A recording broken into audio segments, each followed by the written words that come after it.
what I There you was go. gonna do. See, I was gonna be typing on this keyboard and turn around and go, "Oh, hello there." Well, oh, it did. Look, it's live now. It just started. So I could have done what I just said I was going to do. It almost would have worked. Let's pretend it just started right now. We could stop and start it again. No, that's not an Okay. option. Have you ever watched one of these? We don't redo openings or closings or middles. All right, look. Oh, hello there. Welcome to MazeCast, episode season 2, number 3, 4. I don't know. Not very far. I mean, this season's been going on for like 7 years now, but we've only had a handful of episodes. But tonight, we had a spare moment. We thought it would be a good idea to do a MazeCast, regardless of whether we had anything to say, anything productive to note about the book. So I think we're probably going to end up talking about these hints that White Raven's been giving out on the Abyss, or maybe just the Abyss in general. Right? Yeah, it sounds good. I didn't know whether you were like technologically silenced some way or just not responding. No, I was just waiting for you to finish. Okay. Yeah, I think that's a good idea. I think the hints are kind of interesting because it's something new. Yeah, and I kind of wanted to find some excuse to just mention the Abyss and say some positive stuff, because all I ever do is complain about it. All I ever do is, like, if I'm mentioning the Abyss or White Raven, it's because something is on there that I disagree with. And that's kind of true of the show in general. Like, we only ever bring stuff up to, like, shit on it. And it takes for granted all the stuff that's really nice about the Abyss and that the Abyss has done, right? Like, so number one, it's just a nice looking website, right? IntoTheAbyss.net. And I don't have to tell anyone watching this about it, I assume, because I'd be very surprised if there's anyone watching this show who didn't come here through the Abyss. Yeah. But don't overlook the fact that it's a nice looking site, because all the sites before that were like the big sites that talked about Maze just looked terrible. John Bailey's site was really ugly. I mean, it was just like a collection of email. It wasn't supposed to be an attractive site, but you go now and try to navigate to those emails, it's just horrible. They're not arranged in any way. They're not. No. Just you're pouring through all these ugly emails that are like 90% irrelevant. And then there was Dave Gentile. Gentile? What? Gentile. Gentil? Yeah, him. His website, which was for a long time, the number one return, or what do you call it? At the top of the list at Google. If you Googled Maze by Christopher Manson, it was Dave's site that came up. And again, he wasn't trying to make anything beautiful presentation-wise. It was just a big list. His description of the book. And, I mean, that stuff was fine just for accumulating information about the book, but what the Abyss's goal, which was bringing people in and getting more people involved and talking, it had to be more than just a big block of text. And I think White Raven did a really good job with that. I mean, it has nice backgrounds, it's organized in a nice way, it has a lot of nice related information on there, other books that you might want to look at, White Raven's puzzle theory stuff. You put together a nice website just about getting people together and talking about Maze and whatnot, which had never really been done before. Even by other people who were writing about Maze, it was never what do they call it? What do they call? Is it Listservs? No.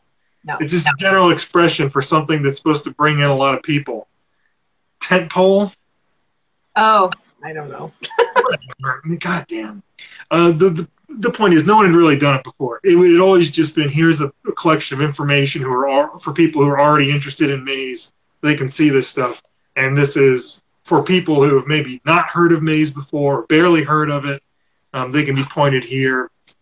And I think it draws people in to a degree. So that's a really good thing. Yeah, the maps, and especially the maps and the links are really nice when you're investigating connections. It's really easy to kind of navigate between rooms. I really appreciate that feature. Yeah, and he didn't put those maps up for a while. I think because he wanted other people to work and come up with that stuff, which Right. I worked well. I mean, that's like, so I did my maps independently, which don't look anywhere near as nice as his maps. But the interesting thing is they came out to be more or less the same shape, Yeah. which is, I guess, an important way of confirming that we're kind of thinking about it in the right way in terms of how we divide it up and how we connect. I mean, there's only one way to connect the rooms, I guess, in terms of, the connections are there in the book, but the way that you arrange them and the way you sort of order it, I guess there are different ways that you could imagine it going, but there's only a handful of ways that it makes sense. And that's when Brent mapped out the rooms again on his own without looking at White Raven's maps or my maps. Again, he came up with essentially the same map. And I think that's interesting, and it's not something that would have happened, I think, if White Raven had just put his maps up from the beginning right away. Everyone would have just looked at the maps and been like, yep, got it. Right. Especially since there may be puzzles related to figuring out those connections or drawing the connections. It's a nice thing to let people do it. But yeah, they're up there now, and I think, I mean, for those of us who were going to bother to take the time and trouble to map it out, it was nice to have some impetus to do that because they weren't there. But the fact that they're up there now, I think, is very attractive to a lot of people. Yeah. Yeah, it's really useful, and I think it helps people understand how the map is structured in a way that, I don't know, I mean, it was a revelation to me. Just thinking of it as a place that can be mapped out is a little, not exactly revolutionary, but I mean, if you just start drawing a map of maze, like here's room one connects to these rooms, where do they connect? Pretty quickly, you reach a dead end, or not a dead end, but it's like, okay, this is just a mess. Like there's no way to draw this map without these lines crossing all over the place, is how it seems if you're trying to put all the rooms on one map. The key to being able to draw those maps is separating it into the path, the loop, and the trap, and sort of ignoring the connections between those, or at least not trying to draw them out. And that, I mean, that comes from the Abyss too. It's not that, essentially White Raven he certainly invented the terminology. Even conceptually, everyone knew there's a trap area, all right? I think whether we call it that or something else, that's there. And you can see back on the John Bailey site, everyone knew that there was, if you fell off the correct string of rooms, then you were going to have to go through these other rooms and go back to one and start over. So, the concept is there if you understand the book, that there's the path and there's the loop and all that stuff. But until you look at it, because the path also includes a handful of rooms that are not correct, that are not on the shortest path. And it's not immediately obvious that you take all those rooms and call them one section, and all these other rooms and call them the loop, and then all of a sudden everything falls into place and looks nice. It was more like, if you go too many rooms off the path, or if you go off the path the wrong way, then you have to go back to one and go back. Right. But, White Raven's terminology really clears a lot of things up. And it's hard to imagine using different terms for those concepts and discussing things. Path, loop, trap, right? It's a core principle. Yeah.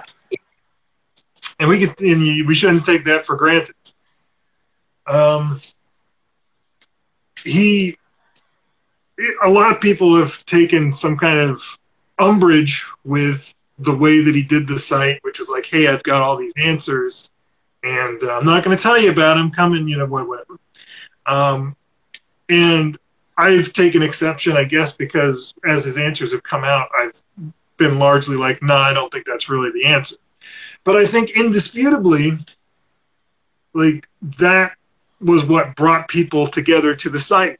Like whether they were tricked or whatever, if he had just said, "Hey, Maze is really cool," and no one really knows what's going on with it, but why don't we all get together and talk about it? Look at these cool backgrounds of upside down trees, and my thing on puzzle theory here. Like, it would have gone nowhere. No.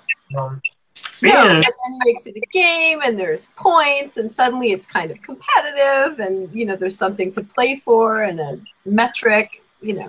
more than that, I mean, some people are motivated by that, and some aren't. But it was more the promise that there are answers out there that can Right. be by human beings, right?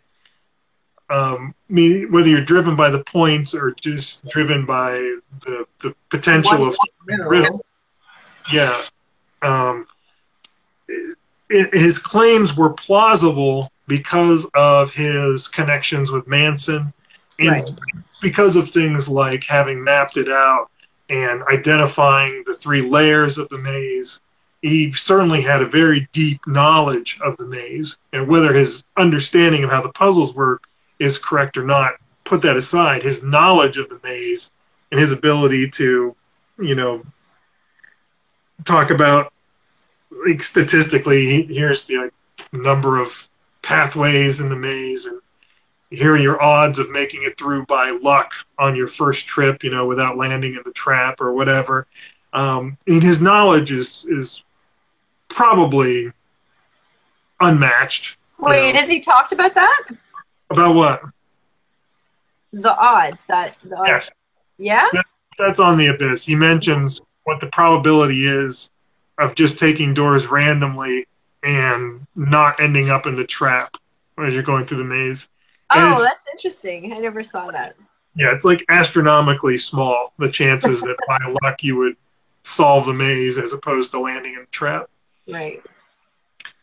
Yeah, I mean, as far as the facts of the book goes, he's an unmatched authority, I think, except perhaps for Christopher Manson. And he's had Perhaps. What's that? Perhaps. Yeah, I mean, he presumably, I guess I shouldn't say presumably, quite possibly surpasses Christopher Manson, because Manson probably has not spent the last 30 years thinking about this book. I have a feeling that if you named, hey, Chris, what was going on in room 37? He'd be like, 37, which one was that one? That was the, whereas we'd all be like, 37, yeah, that's the room with... It's true. Yeah, so maybe an unmatched authority on Maze, bar none. Shoot, now I forgot what. Oh, and he's had all this contact with Manson, right? I mean, a lot. I had found Manson's address like forever ago, and I'd always like, man, I should write him a letter, and I should maybe try to make contact with Manson. But then I always like didn't feel like I had anything worthwhile to say to him, and I still have never written to or tried to contact Christopher Manson. Except that obviously he watches every one of these shows. I assume he's watching a live stream Hi, right Chris. now. Hi, Chris. Love your book. Yeah. Good work. Big fan. Practical Alchemist. That was a good one too, Chris. But he not only had contacted Christopher Manson, he had essentially interviewed him, got information about the making of Maze. He had gotten some sample pages for what was planned for Maze 2. Right. He'd gotten confirmation from Christopher Manson about some aspects of the book, some solutions. So, I mean, I'm looking at all this stuff, and whoever gets there is looking at all this stuff, and it really looks like, oh, wow, this book that we thought was impossible, that, was a curiosity and we really enjoyed, but it seemed just to be a total dead end, like completely different. Completely, it's risen from the grave, and we're really going to try to take this thing apart. And without that, without him having done exactly what he did, I mean, there wouldn't be us talking, there wouldn't be the Maze Hangout, there wouldn't be Maze Cast, obviously. Everything goes back to the Abyss. right? So for all the shitting on White Raven that I do, and that other people do at other times, I mean, I'm the main offender, but I'm not the only one. Like, I don't maybe say it as often as I should because we all take it for granted. But, you know, White Raven is responsible for all the good Maze stuff, right? For all of us being friends and, you know, having the good times that we have. Every piece of happiness in my life I owe to White Raven. Like it was a joyless, sad, bleak existence. There's nothing in the world for me. I was teetering on the brink of suicide every day. I would just come home from work and I'd take a gun and just hold it to my temple, and I couldn't even breathe or face the day. And then the abyss came along and everything changed. Wow. So we should show some appreciation. That's beautiful. Yeah. I mean, every other show of MazeCast you're ever going to see is going to be us complaining about something White Raven said. But this one, at least, is about how great the abyss is and how glad we are that it's there. Yeah. Right? Thank you very much, White Raven. Good job. And I think, you know, if you like Christopher Manson, appreciate hearing that from you, especially. Oh, sorry, my phone. Yeah, although I think White Raven, I think he knows. Well, maybe he doesn't. Maybe I've never said it that plainly before. But I think he knows that I appreciate what he did with Maze. He might still appreciate it if I complained less about everything he said.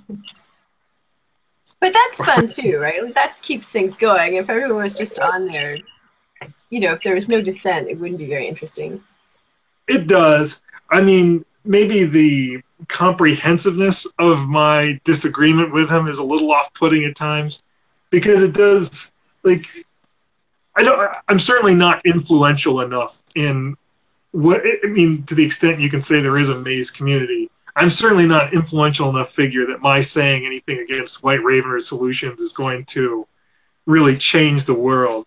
But it does sort of undermine. Well, you're like maybe what 1/10 of the Maze community, so I'm not sure you could say that.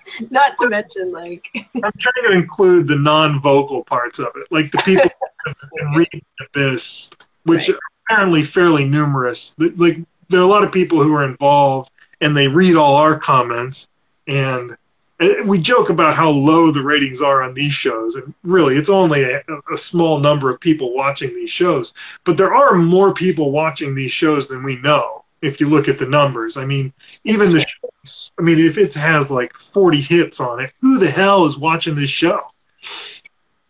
I mean, we're not watching it 40 times. No. I mean, most of these shows we haven't even watched once.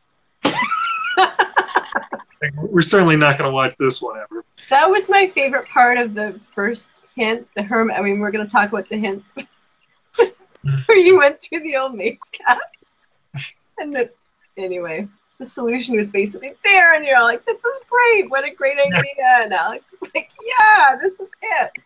Oh man. All right. Well, let's explain that story for everyone watching this who's not familiar. So, one of the things that's developed recently on the Abyss is that White Raven has started giving monthly hints to solutions that he's come up with that people haven't guessed yet.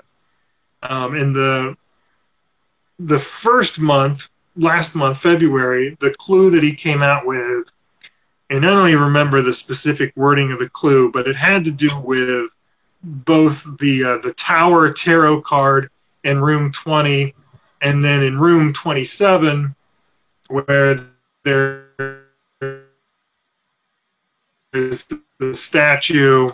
Oh man, see, I can't give White Raven solution. Okay. Seriously, but I also don't just want to like give it and like attack it for how much I don't like it.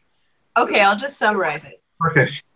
Okay, so the hint was referring to both of those things and saying, you've all looked into tarot cards, but nobody has noticed one important thing about tarot cards.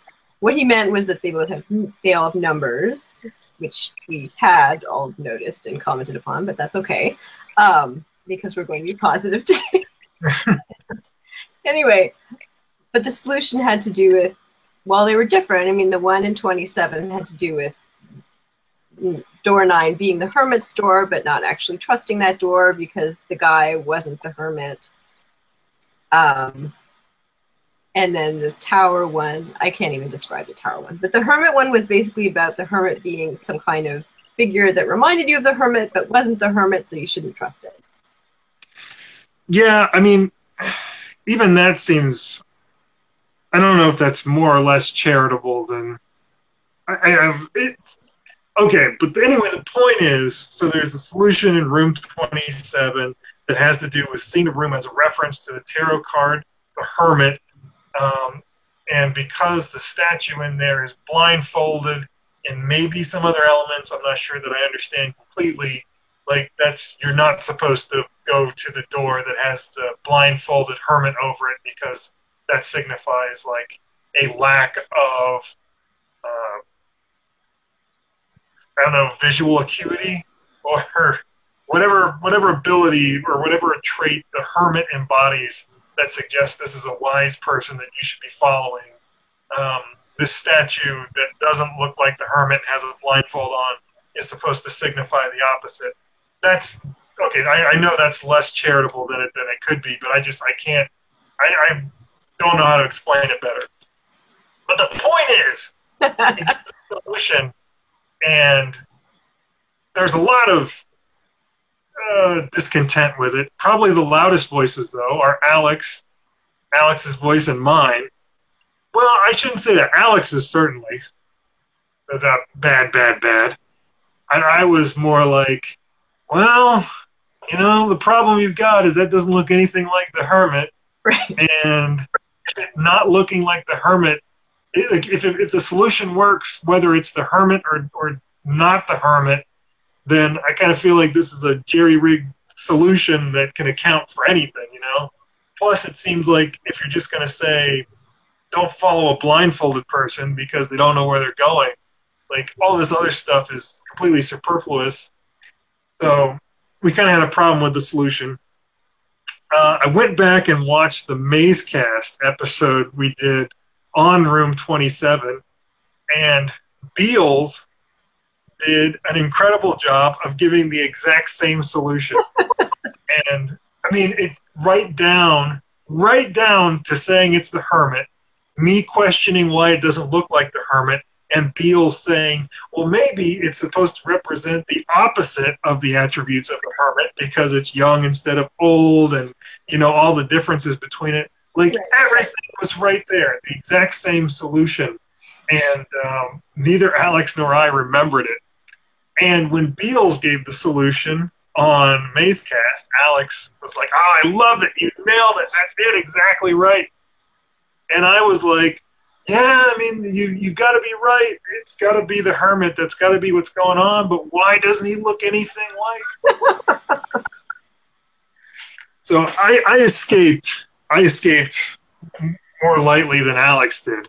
With Alex, it was a total flip-flop of position where when Beals was saying it a long time ago, it was like, yeah, right, good, excellent solution. And then White Raven said it. It's like, what are you talking about? What's this bullshit? I mean, in all fairness to Alex, though, there's a million things like that I've switched position on, too, certainly in that same direction of early on. You vehemently discredit and hate on solutions that you yourself proposed a year ago. Right. I mean, because there was just a time when you get positive feedback from the things you suggest, it's very easy to just keep going. Yeah. And anything you see is a connection and then a plausible explanation. Like, yeah, got that one. Looks like the early days of missing out things and getting puzzle points, and we're like, yeah, got another one. We can just go figure it out.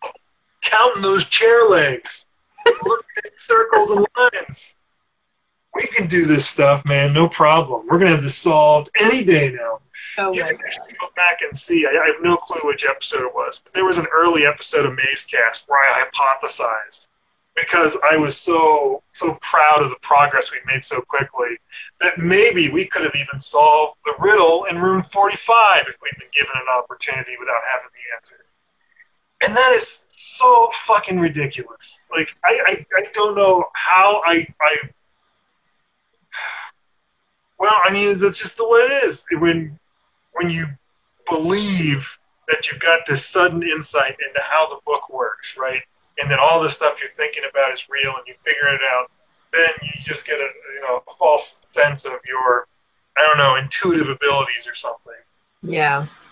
Which I think, I mean, honestly, everybody who's tried to give a massive, like, what I want to say, like a comprehensive solution to Maze, whether it's White Raven or Dave Gentile or Hidden Mystery, I think there's always some element of that where I found so much cool stuff. All this other stuff that makes sense to me is probably right too. You know, I think I've got this book really figured out. And it's not, I guess, I mean, it's not clear, it's not certain that, well, it's pretty certain that Gentile's wrong. It's certain that Hidden Mystery's wrong.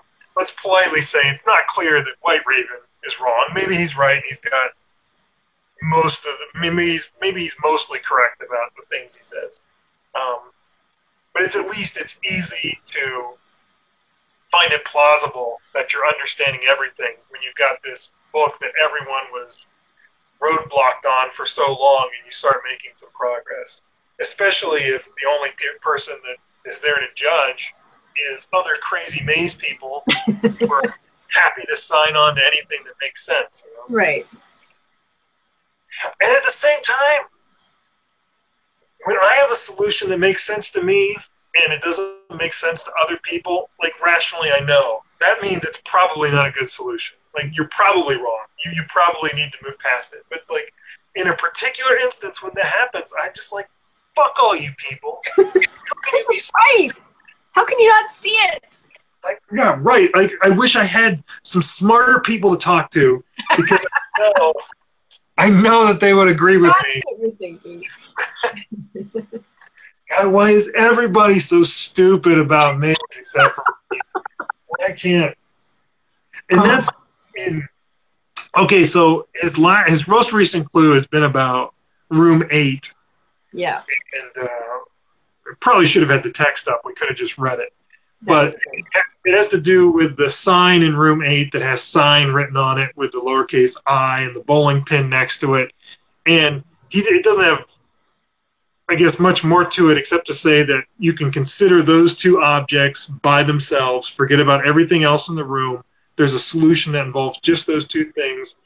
And I don't remember how he words it, but he notes that there's some kind of structural. I'm going to get it on my phone that I can read it. Okay. Well, do you have it? What's that? But you don't have it yet? Yeah, I'm almost there. Well, why did you tell me to hold on if you didn't have it yet? Okay, here it is. Okay, here's the hint. Hint for March. This is the one that we have not figured out yet. Room 8 has a sign which is very sensibly labeled sign, except of course for the lowercase I. Ignore that the sign is pointing to 31. Manson uses arrows and pointing inconsistently throughout Maze. Sometimes the pointer points to the right door. Sometimes it means follow my solution. And sometimes it is a red herring. The context of each riddle determines the use, which is good. Otherwise, we would all just follow the pointers and Maze would be easy. In most of the rooms of the house, visual grouping and or symmetry is fundamental, and here the sign is grouped with the bowling pin. This is the entire puzzle. Nothing besides the sign and the bowling pin are required.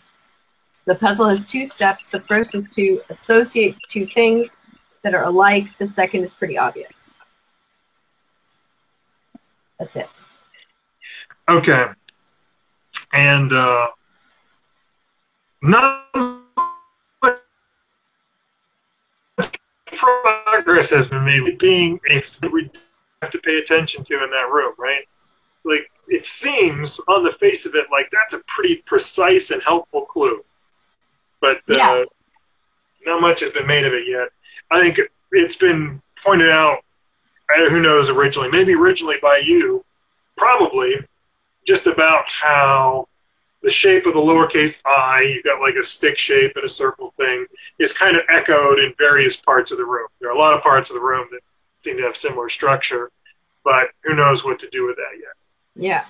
But the reason I brought that up in the context of what I was just saying is because I sort of ignored the clue because I know it's just going to lead to a solution that I'm going to not agree with.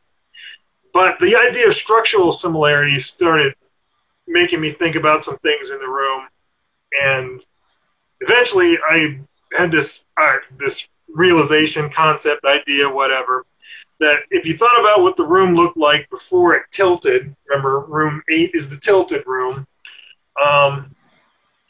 it seems plausible that there would have been like a stick or pole-shaped object in each one of the corners by each one of the rooms on the side, because you've got the barber pole and the bowling pin on the left-hand side, which presumably didn't move when the room was tipped because they were already there against the wall. The candle would have been standing up, so it would have been by the door to 12, and you kind of have to take some liberties to say that the umbrella that is down to where the table has fallen. So and the room in the door in the middle, which I think is door 29, is that right? Yeah. Okay.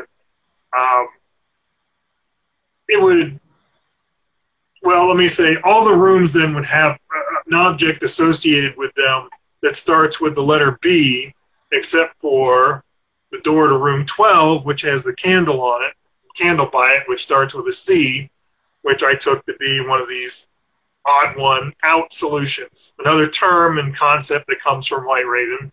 Right.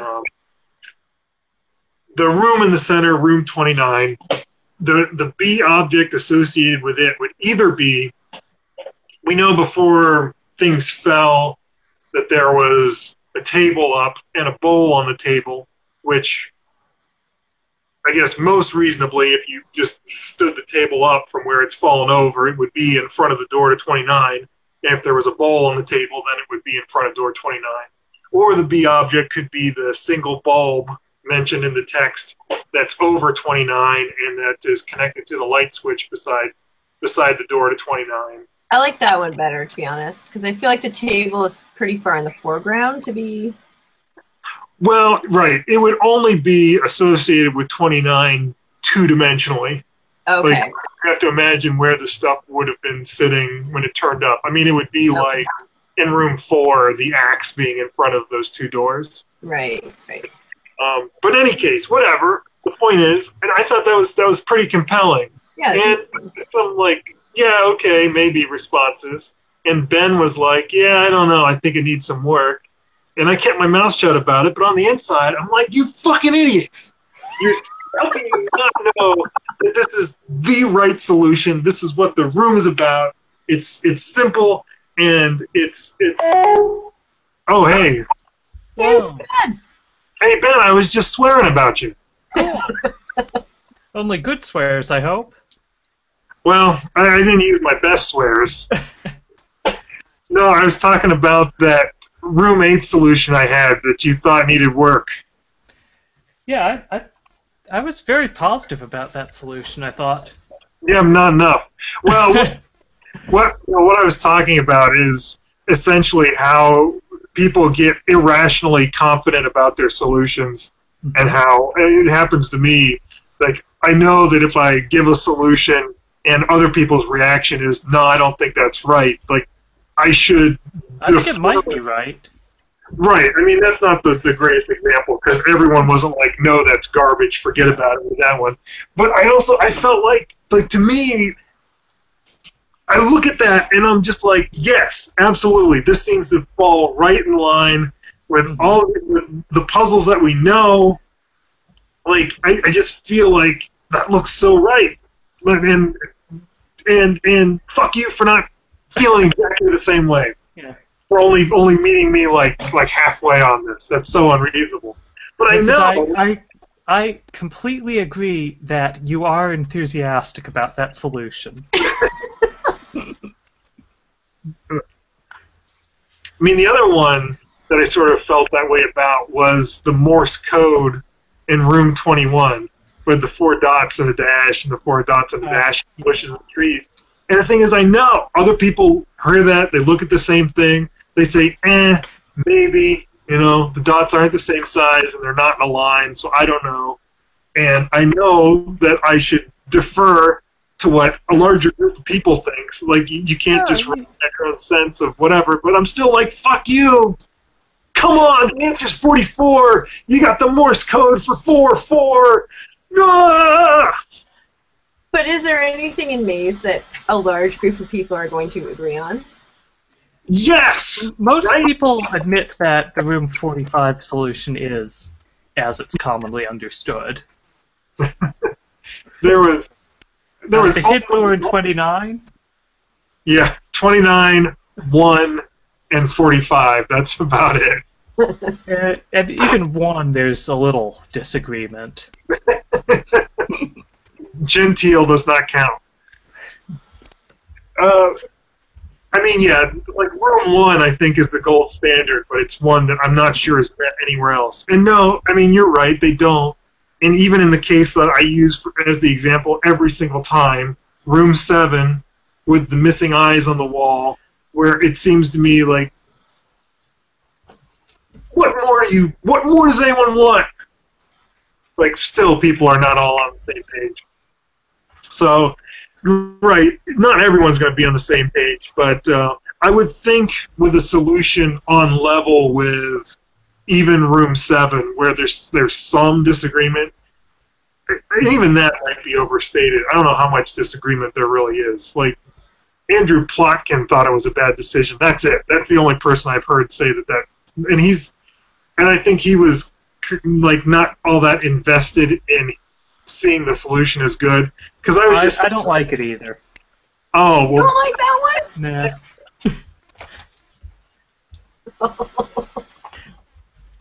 No, I don't know. Looking for eyes that are covered up seems fairly arbitrary to me. Well, I'm not saying you would a priori say, wait a minute, without even looking at these eyes, I think I figured out where the solution's going to be. Okay. And I mean, I'm not trying to say it's like a good puzzle or whatever, but it whatever. You're just trying to say that Manson intended it as a puzzle. Yes. Yeah, It's obviously intended because there's so much stuff going on to cover up one eye or the other, to display one eye or the other, and there's so many pictures that you can... It's like there's 3 pictures where that's happening. I mean, that's what it is. I mean, it seems there are 3 left eyes covered up and 3 right eyes covered up. There are 3 of them on the left-hand side and 3 of them on the right-hand side. And there's stuff like the lamp stem going in front of the one eye. Yeah, and just the lamp stem and Vista is like being cut off by the edge of the page and stuff. Yeah. And like people showed in profile. Mm-hmm. Do those count? Are you counting profile shot? Yeah. Yeah. If there were a picture of a Cyclops, would that count as a hidden or missing eye? I don't think so. Not if the eye was in the middle of their head. Right. It would disrupt the left-right pattern. That's true. That's true. When Cyclops is missing its eye, we don't say that's missing either the left or right eye. We don't need to get bogged down on room 7. The point is that Ben is insane. Andrew Plotkin's a jerk. I just don't believe in solutions to puzzles.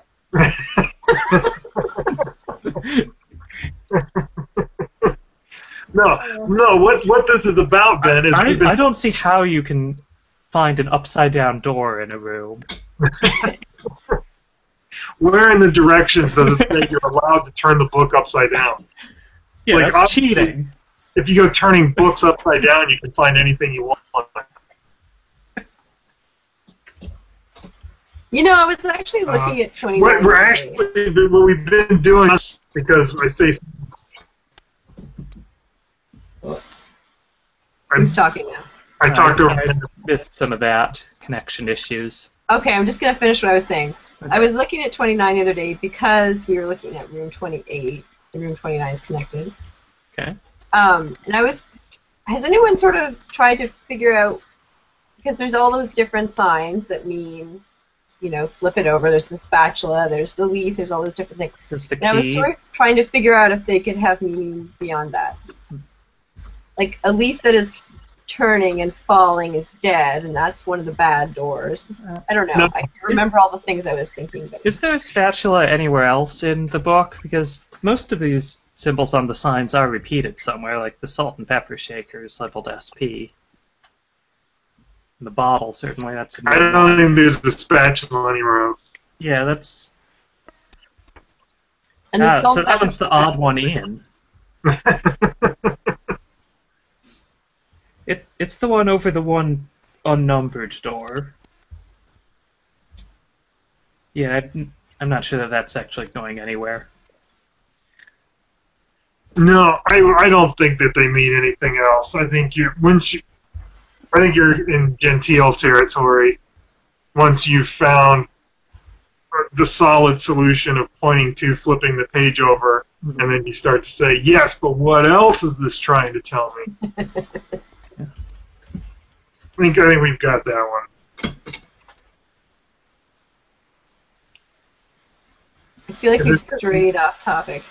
Yeah, well, I came in late. Where are we in relation to the main topic? Also, what is it?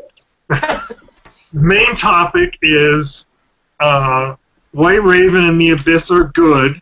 They've done a lot of good things. Oh, yeah. This cast wouldn't exist without them. Right, exactly. So despite whatever disagreements we may have with, everything White Raven says. No, when I'm curious about what the state of possible knowledge is about a room, the Abyss is the first place I check. Yeah, where else would you go? I mean, there are other resources out there, but it's the main one I would check. I mean, where are you going to go? Gentile's site? I would, check my own copy of Maze. Well, if you had like a few hundred hours, you could go to Mazecast. Yeah, if you go to Mazecast and watch the Mazecast associated with the room, over the course of those 3 hours, you will find out what the state of knowledge was like 2 years ago when we were talking about the room. That's my endorsement for Mazecast.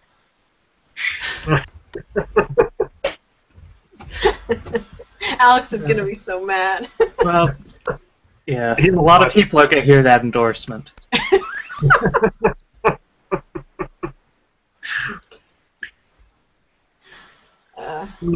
So, I mean, we went through like 10 tangents, though, to get to whatever we were talking about when you came in. Because I think it was just talking about the overconfidence that stems from not having feedback, rational feedback, or just not paying attention to it, and saying how it's easy to think you've got a good grip on Maze if you don't allow people to step in and say, whoa, I think you're wrong about all that stuff there. But the difficulty is, it's not like there's some impartial body of like puzzle evaluators out there that you can say like, hey, what do you think of what I'm doing with Maze here? You can only talk about it with Maze people who have... Right, and it's not really puzzle evaluation exactly that we want, because like you show some people who are heavily into puzzles examples of actual known puzzles from Maze, their evaluation will not be positive. Right. I mean, it's you have to take like a short correspondence course before you can even start to talk about what's intended or not in Maze, because you have to look before you say that this doesn't make sense, look at all this other stuff in here that is absolutely what we're supposed to take away from the book, and you have to evaluate everything else we're saying in light of that. Yeah. Yeah, it's not easy. But like, this is kind of close to literary interpretation than to usual puzzle solving. We're trying to divine the author's intent, basically. That's what Greg was saying, and I think that's a really good point, actually. No, there's always an aspect of that in working out puzzles. Greg is saying something different. Greg is not... Okay, this is like literary interpretation in the sense that we're asking, what in looking into the author's intentions and idiosyncrasies, it's maybe somewhat more like analyzing a particular author's literature than solving puzzles which are typically made to be understood by their audience. But that's not what Greg is saying. Greg is saying, like, who even cares what Manson intended, right? Just, like, look at this and then make of it what you will, like it's a sunset, or, Well, in a way it is.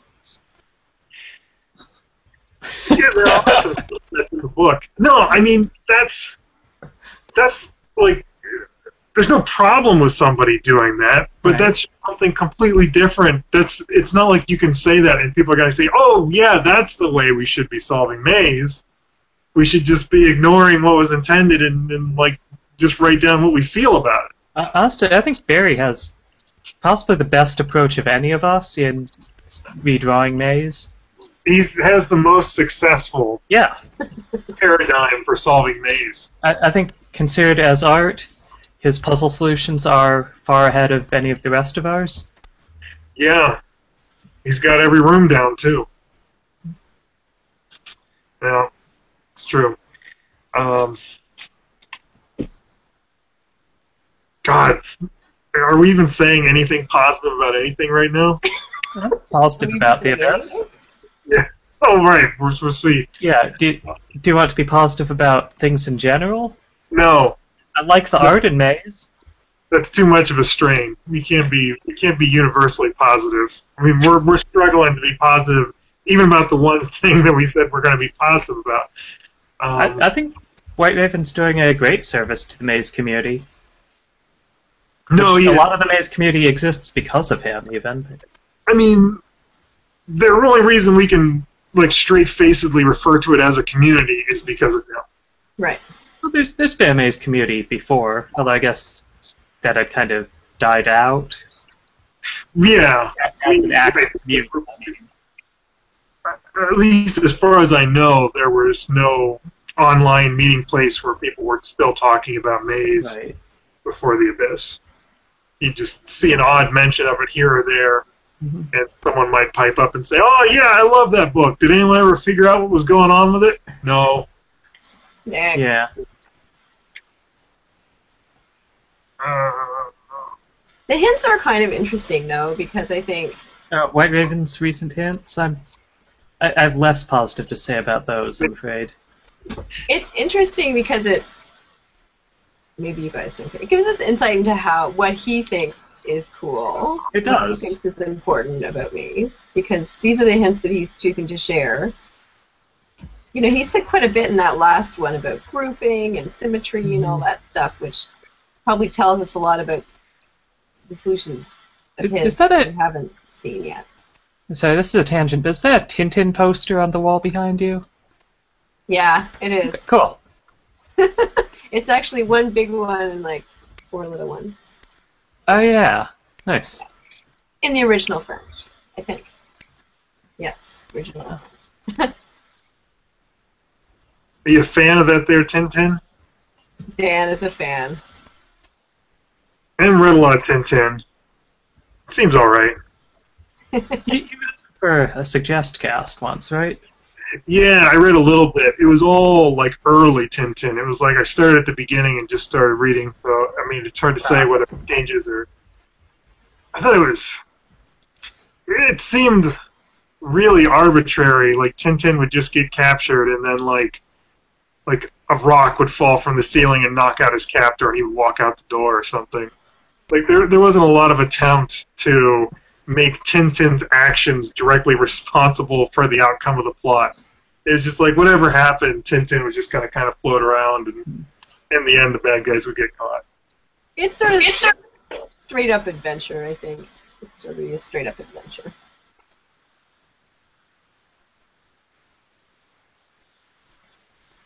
In Uncle Scrooge comics that came out later, right? I mean, that was before them, wasn't it? Okay, sorry, So. We're way off. I think our audience likes the tangents. Okay, good. Our vast audience of So, 40 or so. Talking about Carl Barks it wasn't always Uncle Scrooge. I think he did like Donald Duck comics and stuff too. But I'm thinking of the Uncle Scrooge comics in particular because those are the ones I read and those were really good.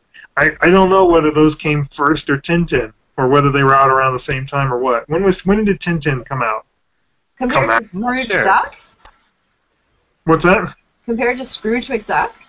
Yeah, I feel like Scrooge McDuck would have been a lot later. it probably was, but I don't know when Tintin started. When did Tintin start? I feel like it's around like Second World War somehow. Ran But for that- a pretty long period, and I think that's around. Oh boy, we could be off by decades here, but that's not far off from where Scrooge McDuck came from. Oh. first appeared in 1929. That's Mhm. Tintin. Oh, Okay. okay.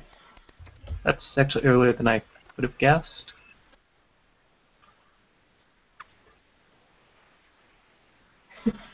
This is how we're going to stay positive. I'm talking about something totally unrelated. Nothing I wrong. just examine all the different posters on my wall. Looking up at Scrooge McDuck.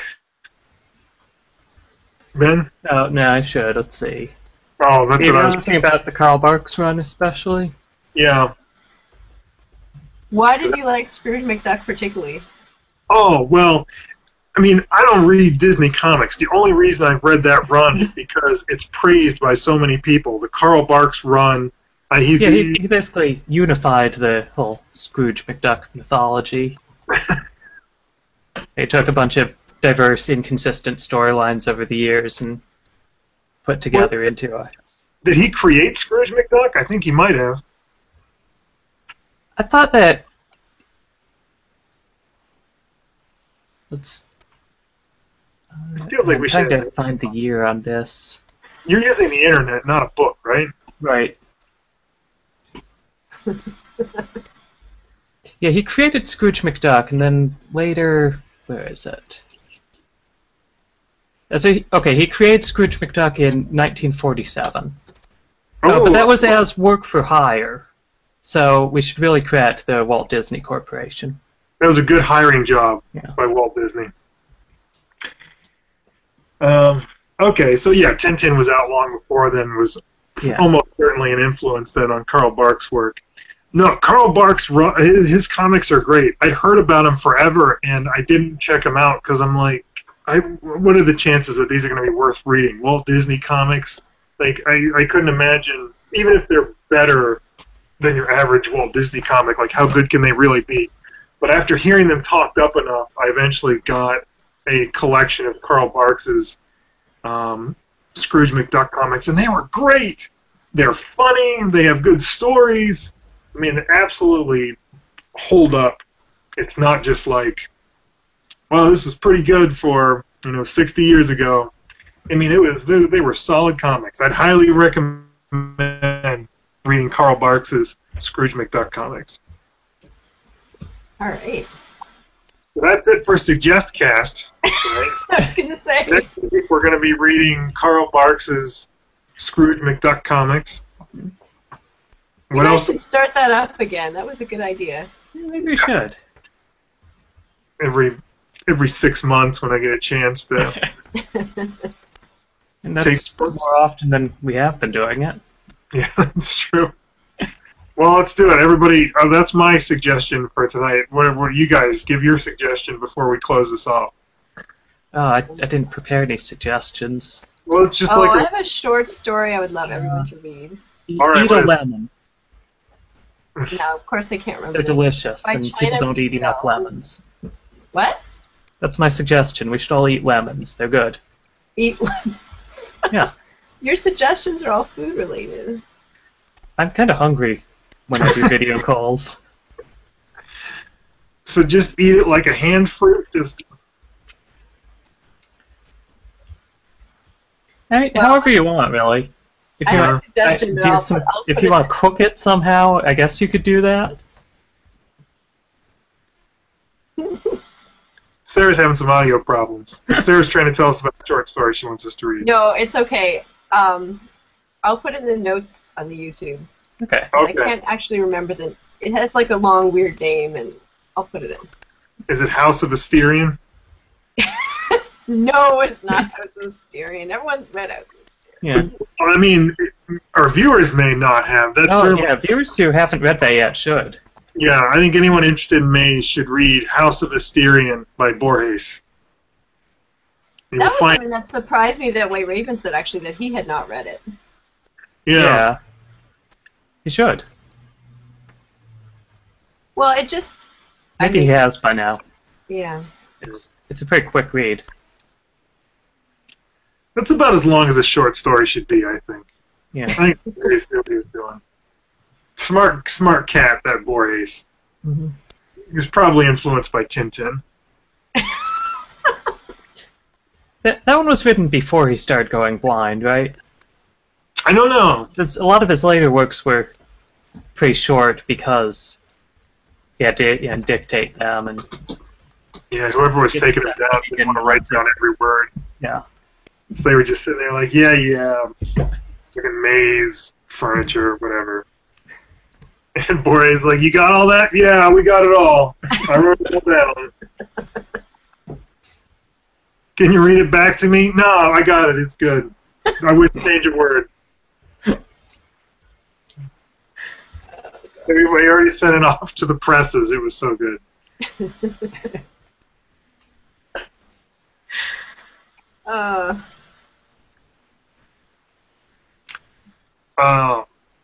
Okay.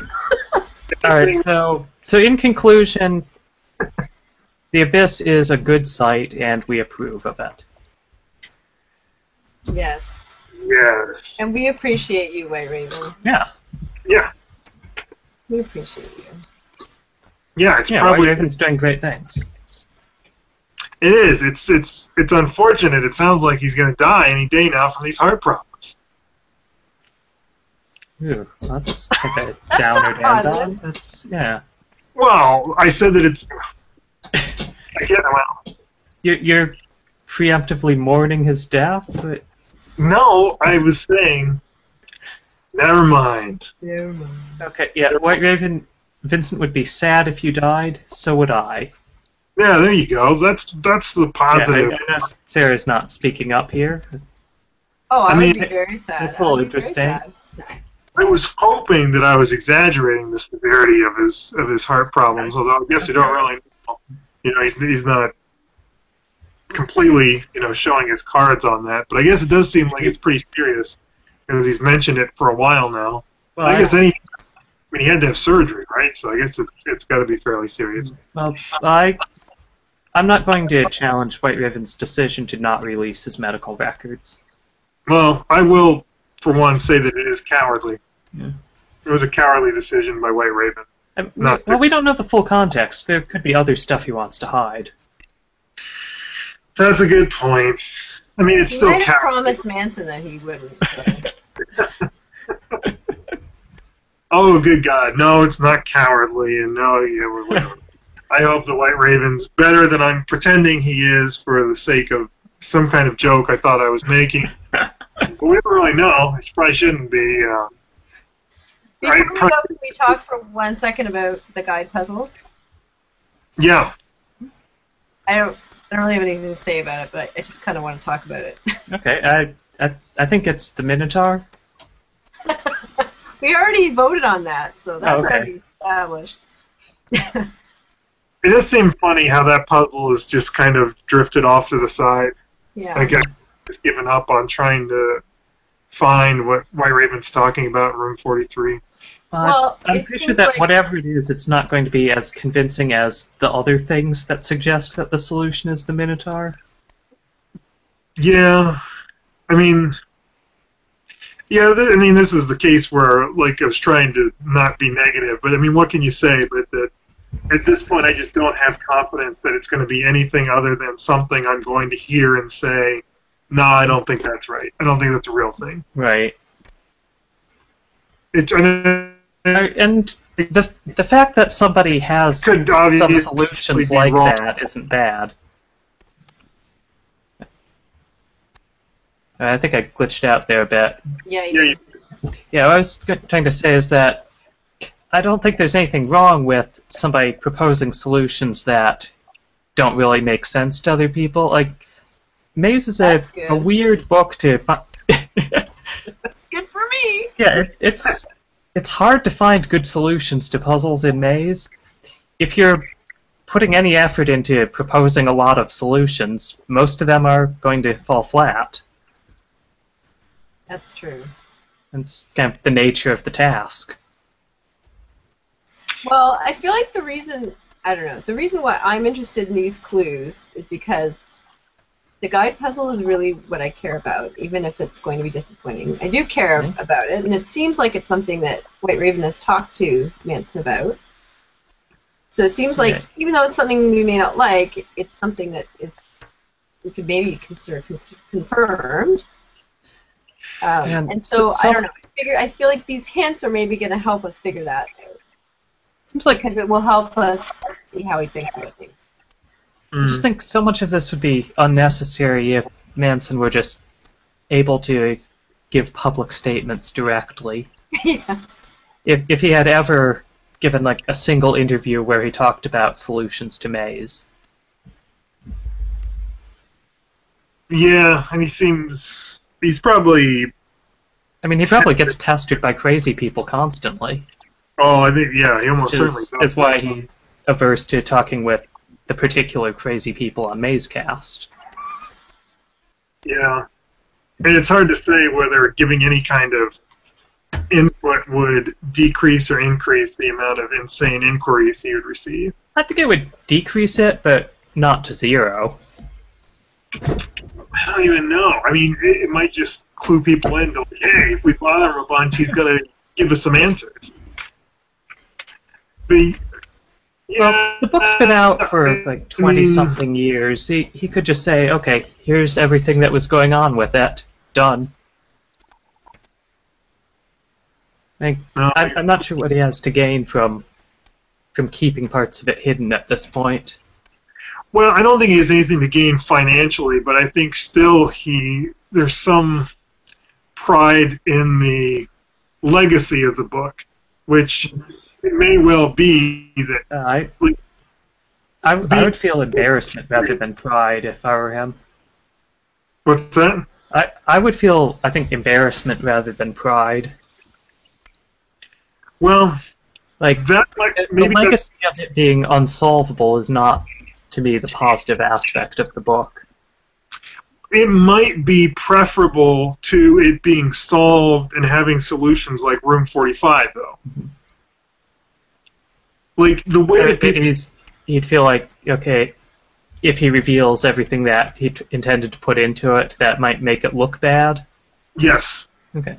Well, maybe not necessarily that. That's one possibility. Another is just that the continued interest in the book has been due to its unsolvability and mystery. Yeah.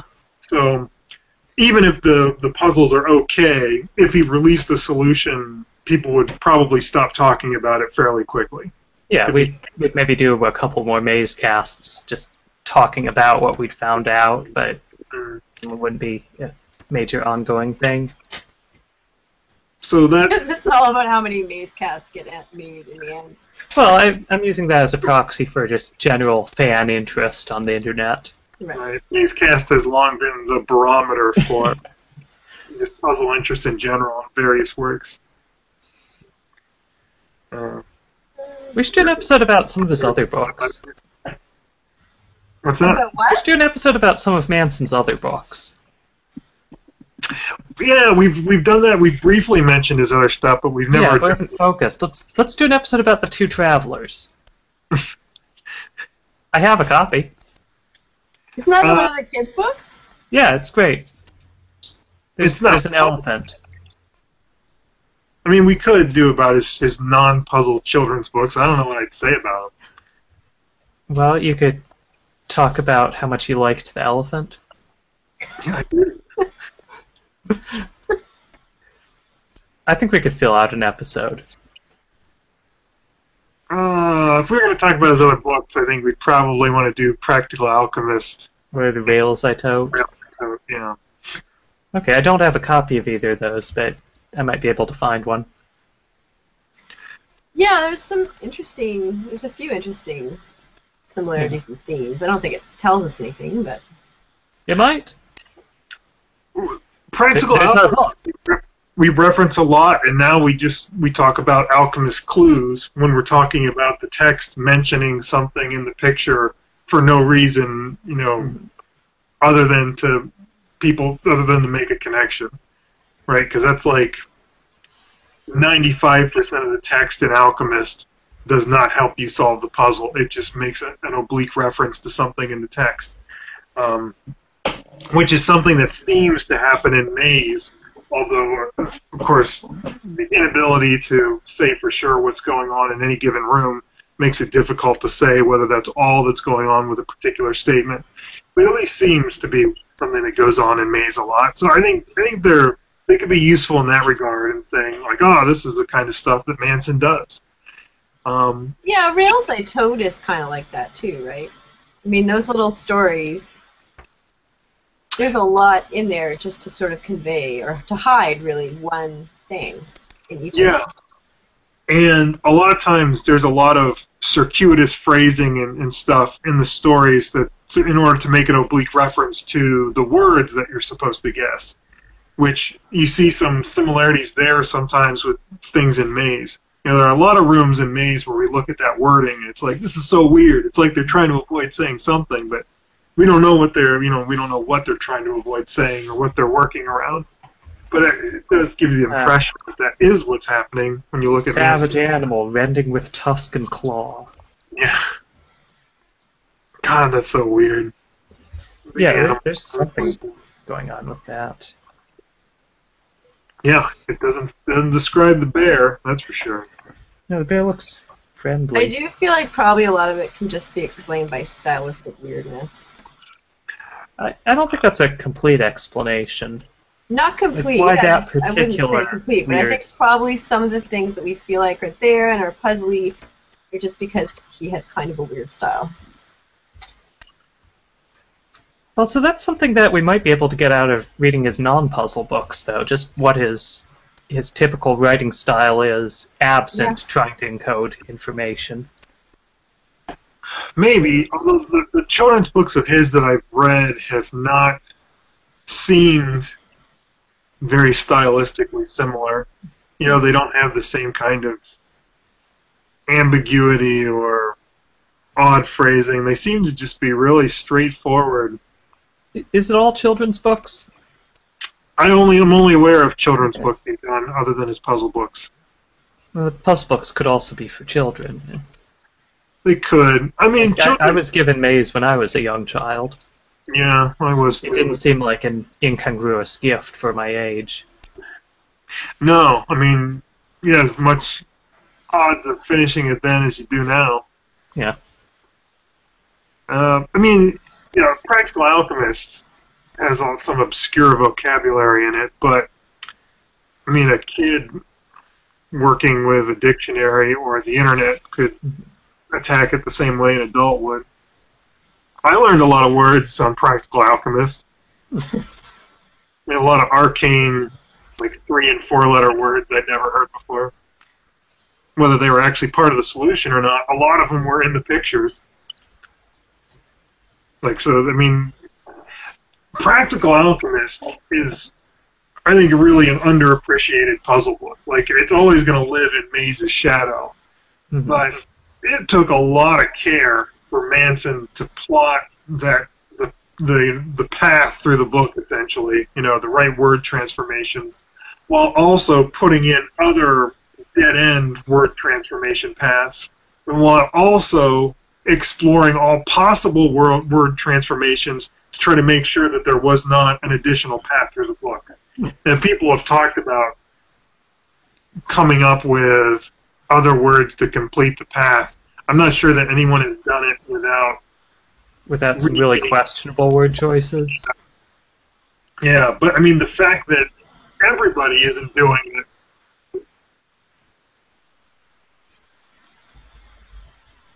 I just think there's so many different words you can make when you can transform anything in that room in so many different ways. Yeah, there were multiple types of transformations you could do. Wasn't there, like, add a letter, remove a letter, or change a letter? Yeah. You will add a letter, remove a letter, change a letter, or rearrange the letters in the word. Okay. Any one of those things. So yeah, and some of those rooms are just teeming with stuff. They're just full of objects and images, and sometimes words to represent concepts.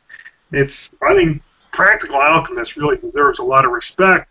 But then, the answer's there. The answer's in the back of the book. Yeah. We'll solve it. Like, yep, done with that. He made that after Maze, right? Mm-hmm. Yeah, which is... It's the work of a more mature puzzle creator. Yeah, I'm not sure how... he had the experience of making Maze. I don't think he was much older. I think it came out a year or two later. So while he was making it, he might have been thinking, okay, somebody's probably going to solve Maze any day now. Yeah. Because, you make a puzzle, it always seems easier to you than it is to other people. Yeah, it definitely seems like it may have been a reaction to the difficulty of Maze to say, let's make something with some very clear rules and in a solvable puzzle running through it. And now we'll even give you the answer in the back of the book. But I don't know. I don't know whether that was a good move or not. Putting the answer back there in the back of the book.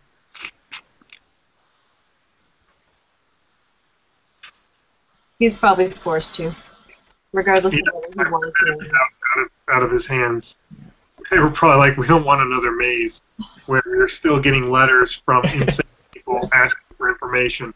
Chris, we're going to put the answer in the back of the book. It's funny that he couldn't. It was published. The other puzzle books were published by the same publishing company. So it obviously had to be on the strength of Maze. They said on the cover, from the creator of Maze. Right. So it was on the strength of Maze that they let him publish these other puzzle books with him, but they didn't do Maze 2. I don't know why they would want him to do other puzzle books and advertise them as being from the creator of Maze 2 and not just have him do Maze 2. Wait, when did he want to do Maze 2? How much do we know about that that's not through White Raven saying that he wants it to happen? That's a good point. No, all we know, Maze 2 is actually listed online as being, for sale from certain booksellers. Oh, have you tried buying it? I've tried finding a copy of it. For a long time, I didn't know that's what it was. It's a book listed, it's called Prospero's Palace. And it's described, for some reason the title says Prospero's Palace, novellas. And I was like, novellas written by Christopher Manson, this would be really interesting. And I looked and looked and looked and couldn't find a copy anywhere. And then when I started talking to White Raven, when he was talking to Manson, I said, hey, can you ask Manson what the deal is with this Prospero's Palace? I can't find a copy of it anywhere. Mm-hmm. And Manson inquired, or White Raven inquired of Manson and answered back and told me that was going to be the title of Maze 2. It was never actually published. Was it ever actually written? I don't think so. And this is something I've seen before, though, with books that started being written that for some reason they appear on lists of books for obscure publishers and things, and they actually there's another book of Manson's that appears on lists like that called A Dream Book, I think, which I think Manson did finish, because I think I read interviews where he was talking about it, but it never got published, I don't think. And so I looked around at libraries forever trying to find someone who had a copy of the book, and I think eventually found out it never got published. God, why did I mention that? Oh, just about trying to find out when he wanted to do it. I don't know if any of those sellers that list Prospero's Palace as a book that exists. I guess, but it's a good question, because I don't know whether he tried to do it right after Maze or if he did it after those other puzzle books. Yeah, it might have just been his decision not to do it right away. Yeah. Maybe he started and couldn't finish it. Like, from what little I've heard about it, sounds like it was a pretty ambitious project. Yeah. It runs up something else positive about the Abyss, though, that we haven't talked about, which is the whole Ask Manson thing, which seems to be the only way that we're able to talk in any way to Ask Manson. Yeah, and I complain about Ask Manson a lot on here, but it is better than nothing, which is what we would have without White Raven. Yeah, and it's not, I mean, the bad aspects of Ask Manson... Right, that's not his doing. Right. It's not like White Raven is holding Christopher Manson captive. Letting him every 6 months. Yeah, I'm sure that if he were able to get Manson to have some conversations actually on the record, he would. Yeah. Yeah, I mean, if he could have a recorded interview with Manson on the site. Oh, that'd be a big deal. Yeah. He'd be as excited about that. Like even if just he recorded the audio himself and then instead of hosting that, just typed out what had been said, that would be amazing. Right. Yeah, direct responses from Manson would be nice. Mm-hmm. And I don't know. Manson seems to have weird issues about official statements or something. Yeah, and we don't know everything that's going. We know very little about what's going on with Manson. He may have good reasons. Yeah, maybe he just considers everything an imposition. Like, maybe he just, like, everything he does is kind of like, yeah, all right, okay, I'll do it. Like, everything he does is sort of going out of his way. It's distracting from his real life's work, which we don't know about. Maybe it's not even his life's work. Maybe it's just his life. Yeah. I could release some statements about Maze, but I really need to go get some groceries right now. Yeah, or, I mean... Right? That's legit. You do need food. He might just be tired of thinking and talking about Maze. It's true. And it could be something like maybe like his wife's tired of hearing about it too. You know, they're like watching TV or something, or they're eating dinner, and he gets a call from David Gentile. I can't remember whether Gentile had his phone number or not. Right? Just imagine him picking up the phone and his wife giving him a look if she hears him say one word about Maze.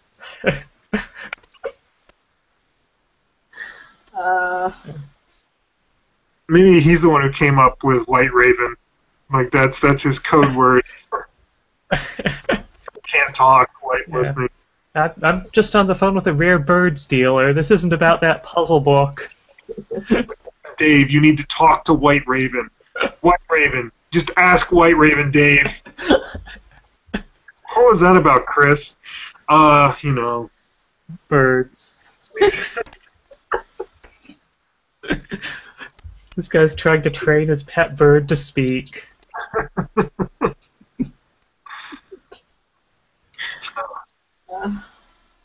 Who knows? There's so many things that could be going on over there. Yeah, I mean, I know if he's tired of speaking and doesn't want to speak, if he doesn't want the information out there because he doesn't want people to know, because he'd rather them find the book mysterious. Right, it could be some weird marital situation. Yeah, which seems like the most likely hypothesis. Right?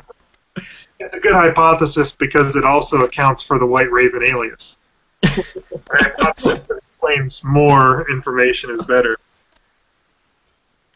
So that'll be our working hypothesis for the moment, is that Christopher Manson's wife is obstructing him from answering more questions. In which case, shame on her. Well, we don't know the full situation with their marriage. She might be in the right. I think as licensed internet marriage counselors, we shouldn't take sides. Anyway,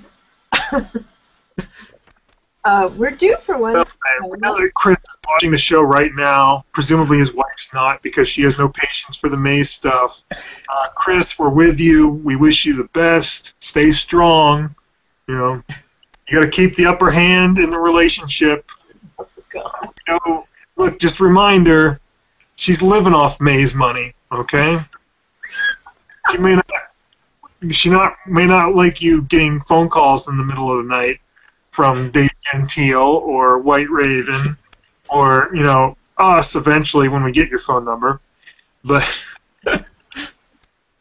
she wouldn't be sleeping in that 20 by 20 feather bed, made out of camel hide and stuffed with bald eagle feathers. If you hadn't written that all those years ago. That I'm so far removed from luxury or wealth that the camel skin stuffed with feathers was the best approximation of like a decadent lifestyle I could come up with off the top of my head.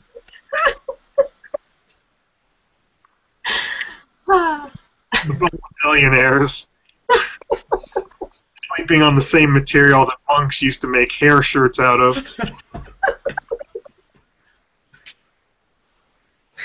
Oh my god.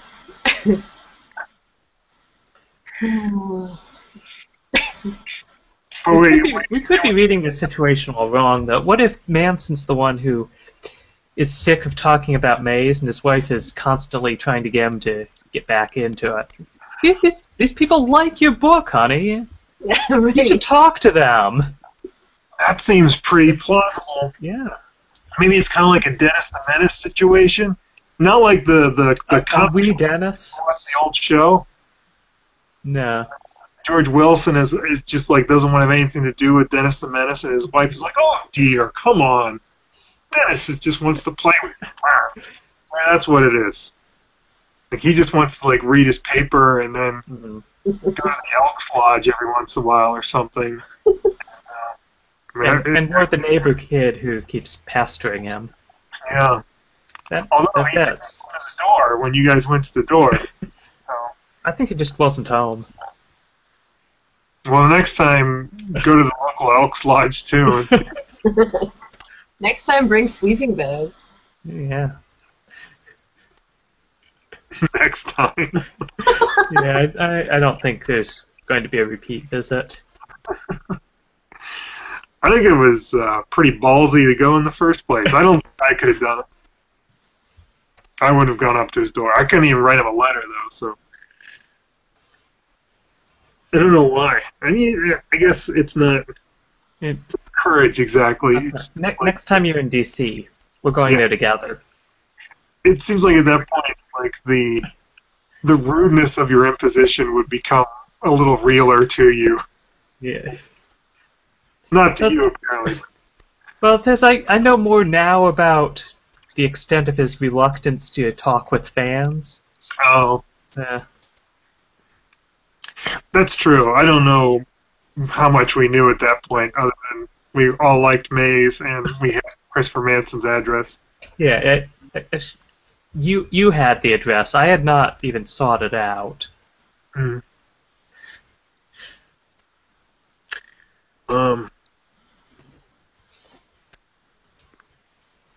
I guess.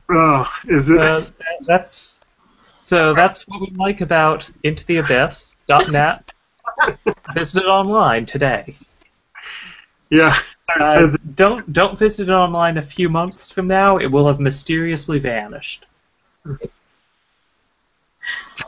Months up does it have? Yeah. Wait. When is it going away? September. Okay. This year? Yeah. Yeah, for unclear reasons. It's like the puzzle points are coming down, right? Yeah, and he's not going to talk about anything, I guess. Okay.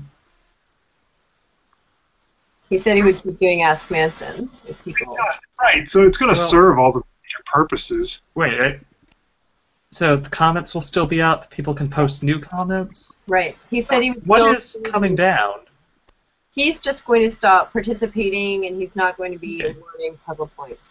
All right, well... That's the only change, really. I think the community that he's created will still exist. Yeah. Yeah. All right, that's better than I thought.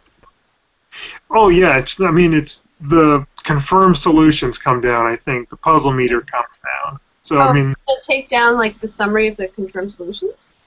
I think so. No, not like room 45. I mean, like for each room, his.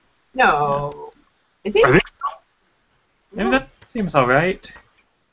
Well, Since I don't really consider those to be that authoritative about what's really going on with the rooms. well, it's helpful though. I mean, otherwise you got to read 10 pages of comments.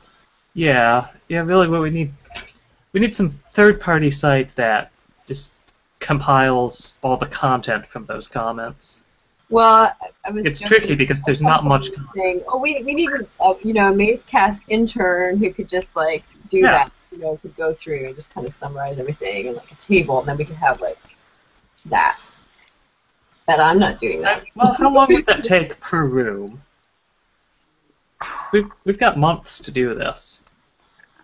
Oh, Or actually, the comments are staying up. We have forever, so we can just put off forever. Yeah. Problem solved.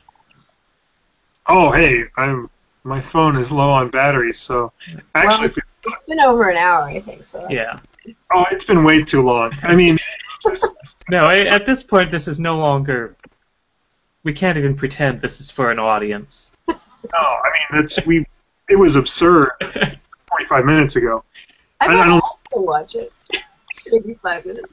I don't think we don't need to worry about pretending we're entertaining anyone at this point.